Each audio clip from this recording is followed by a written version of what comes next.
I don't know if I'll even have my previous recording, but we'll see where it goes.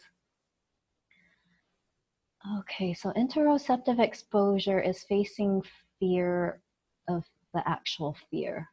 So when we see our clients have been through a panic attack or some traumatic experience, they're even afraid of their panic symptoms.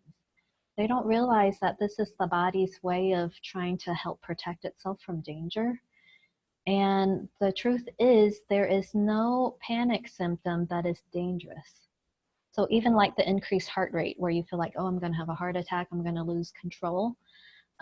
Panic attack increased heart rate doesn't ever get more than 120 to 130 beats per minute. And the level where it's dangerous for your heart is 200 and above. So you'll see that if we allow ourselves to feel the panic symptoms, it will always burn out. It won't get past 120 to 130 beats per minute. And that's the key to retraining our body, that these symptoms are there to protect me. For one, they don't need to be there anymore, but for two, I'm okay if I experience them. They're really not dangerous. They're uncomfortable, but they're not dangerous. Okay. So interoceptive exposure, you want to do certain things to trigger these physical sensations in them. Oh, I think it's recording Angela only. And you want to trigger the physical sensations that they're really afraid of and avoiding. So you'll see clients will often then develop agoraphobia, where they're afraid to go out just in case they have a panic attack, and then there's nothing they can do about it. And so you want them to actually face these actual symptoms, so then they can retrain themselves that they're okay. And the fear has to be activated in order for the relearning to occur. That part of our brain that's trying to protect us, it doesn't use logic. Words can't ease it. It's kind of like a baby or a pet. It's trying to be there to protect you, but it can't understand your words. So you have to use experience to train it, to teach that it's okay. So these are the exercises that have been shown to be really effective in symptom induction of the anxious symptoms, the panic symptoms. Initially, they may feel kind of scary for you too. So you have to get up some courage to have your clients face these symptoms and retrain their bodies that it's okay. So a lot of times when clients are afraid they're going to have a heart attack, they won't exercise. So you actually want them to run in place, lifting their knees high. This will recreate that increased heart rate, shortness of breath, and some of those symptoms that they've been avoiding, right? Spinning around in a chair. So you want to do roughly, when you're doing symptom induction, you don't want to do it longer than 2 minutes. You're just wanting to see which one of these exercises will trigger those panic symptoms for you. And then when you do the exposure, you're going to go to those exercises to really do the actual exposure. So you're just doing this long enough to see which one of these exercises will trigger the symptoms and will be similar to their panic attack symptoms. Spinning around in a chair, roughly about 3 seconds per rotation. If you don't have a chair in your office that swivels, you can just have them spin in place, but you want to make sure they're near like the couch. We don't want to create danger or harm where they actually fall and get a concussion or something. You just want to recreate the symptoms and to train them to know that they're safe. So the spinning can create disorientation, a sense of unreality and disconnection. It can also create shortness of breath. Hyperventilation, you're going to have them just actually do some forceful breathing. So it's not just like fast breathing, which we thought was hyperventilation. The effect of hyperventilation is forceful in breath, and then a forceful out breath, like,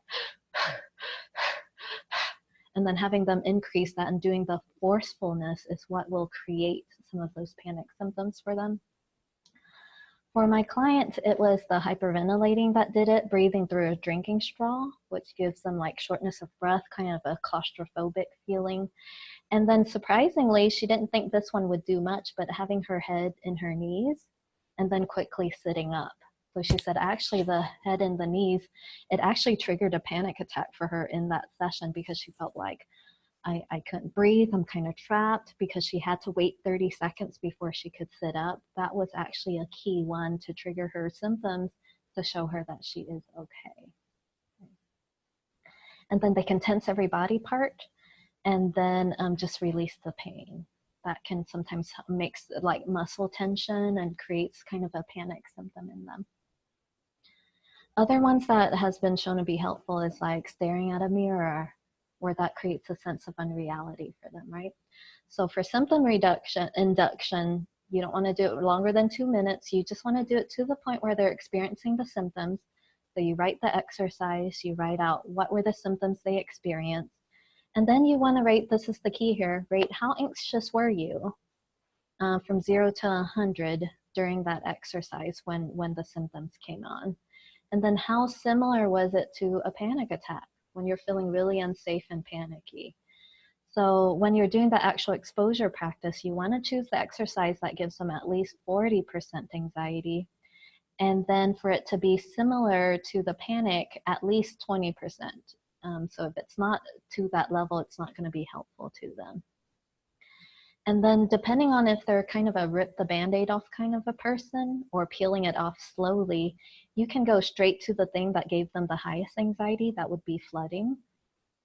So for my client, it would be then going to the bending over for 30 seconds and then quickly sitting up. So she got lightheaded and felt kind of trapped. Or you can start with the one that at least gave them 40%, right? So it could be the hyperventilation. It was breathing through the straw that started, that gave some symptoms, but not quite to the 80, 90, 100% symptoms there.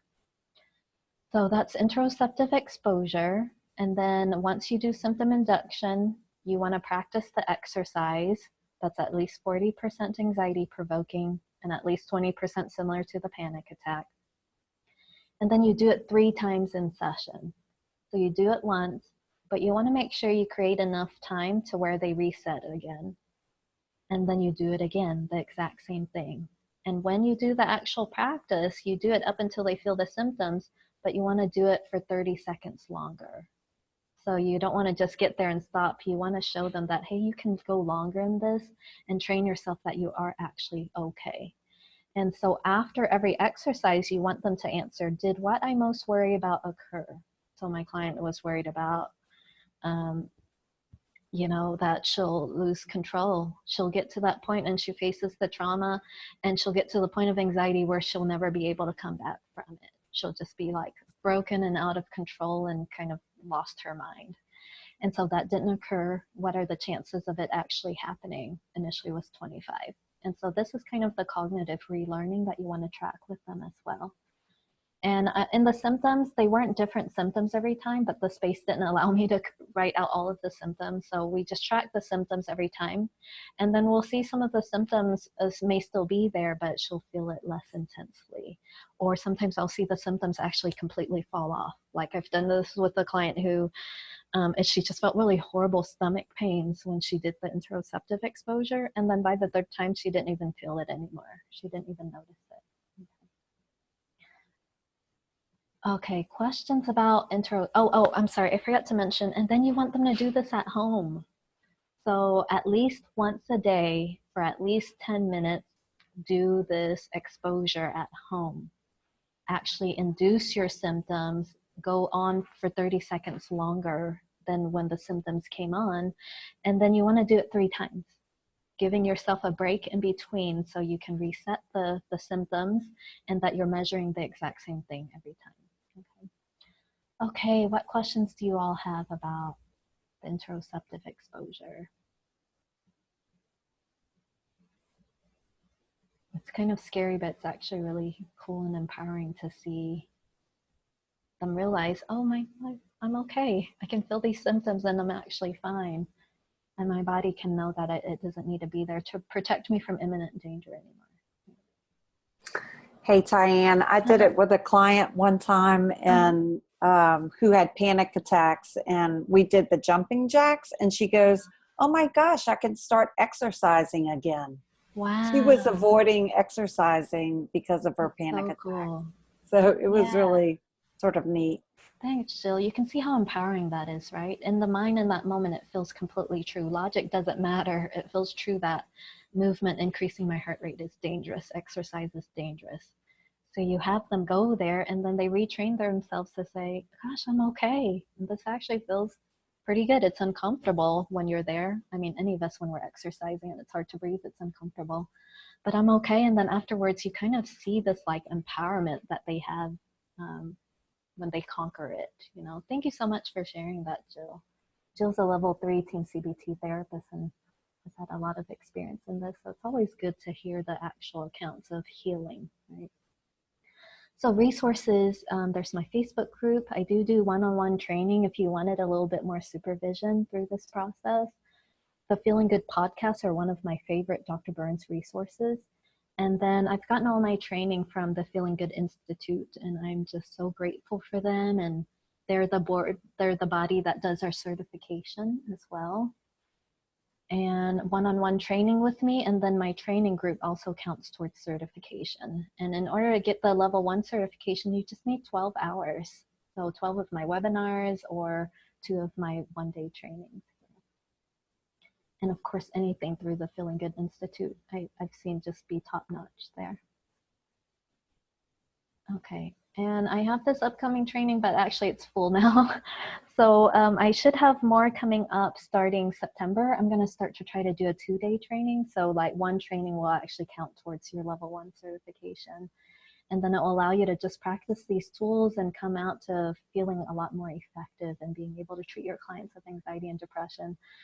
And I was gonna advertise there's one spot left, but it was actually filled this morning. Yay, so I'm super excited about that and starting the training. But now I'm gonna close the screen share and just to see the last 4 minutes if you all had any other thoughts or questions, or even if our other TEAM-CBT therapists could share, you know, what just this approach has been like for you personally and professionally to convince my Oklahomans, you know, to get on board. So one thing that I found was that with, you know, with exposure, how important it is not to have any safety behaviors. Yes. You know, because I had tried, I used to get this anxiety when my dad would drive his backhoe, and it was kind of tippy looking, and I was always worried he's going to tip over. Yeah. And I tried a lot of cognitive techniques, and I tried forcing myself to watch, to expose myself. But while I was doing the exposure, I was trying to process cognitive emotions. And so it wasn't working because the cognitive wasn't working. And obviously the exposure wasn't working because I had these safety behaviors in place. And so about a month ago, the backhoe was going across the lawn. My husband was driving at this time, and it was tipping, and my anxiety flared up again. And I said, that's it. I'm just going to go expose myself. And I didn't use any safety behaviors. I just jumped on the leaning side of the backhoe and tried to pull it over. I mean, you know, of course I can't pull it over. It's 20,000 pounds. But my anxiety just gone. Isn't that amazing? And I thought, wow. And so when Jill explained no safety behaviors when you're doing, no praying, no mantras, that sure was an eye-opener for me. So I was just gonna share that. Thank you for bringing that up. I don't even know how I forgot that slide on there. That is such an important point. So clients, when we're anxious, there's that magical thinking, and we will often have behaviors or even safety objects that actually prevents the exposure from being fully successful, right? So initially it's okay to do some safety behaviors when they're doing exposure, but eventually your goal is to do this exposure with no safety behaviors. So if it's a client who is afraid they're going to drive off a bridge, and their safety behavior could be, I'm going to grip the wheel really hard, I'm going to blast up my music, I'm going to pray really hard. You want to eliminate those safety behaviors, because then they think, oh, I did the exposure, but the only thing that kept me alive was my prayer or my gripping or the music distraction, right? And so you wanted them to fully face, exposure is fully facing it without the safety behaviors where it's truly facing the monster. It's truly going to the gates of hell and walking through it so you can get to the other side. Yeah, that's such a great point on safety behaviors, safety objects. And there's nothing wrong with prayer. It's a wonderful thing to have, but it's when you're doing exposure, it actually gets in the way of healing, in the way of truly learning that you're okay without that safety behavior. Right? Yeah. Oh, Batia says, thank you for the new tools. I'm so glad you've been here and attending all of these trainings, and it's so cool to see a whole following from Mexico. That's been really awesome that I didn't expect. Yeah. Any other thoughts or questions before we wrap up? I could probably just take one more. Okay, so go ahead and sign out by typing in your name before I forget. Okay.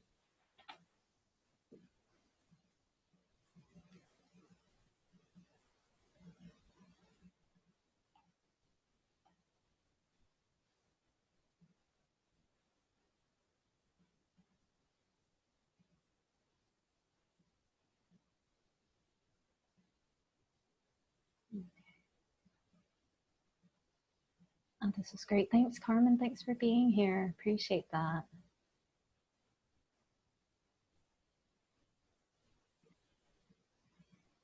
Thanks, Prasanthi. Prasanthi has joined us all the way from India, you guys. It's like midnight their time right now. We have some pretty dedicated people in the team community. It just shows how powerful these tools are. They're truly life-changing. Yeah, thanks so much, Shannon. Okay, take care, everyone.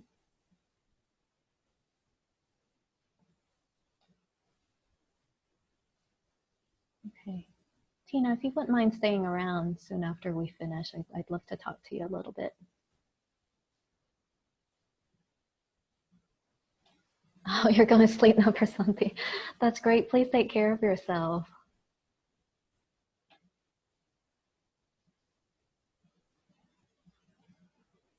Thanks so much, everyone.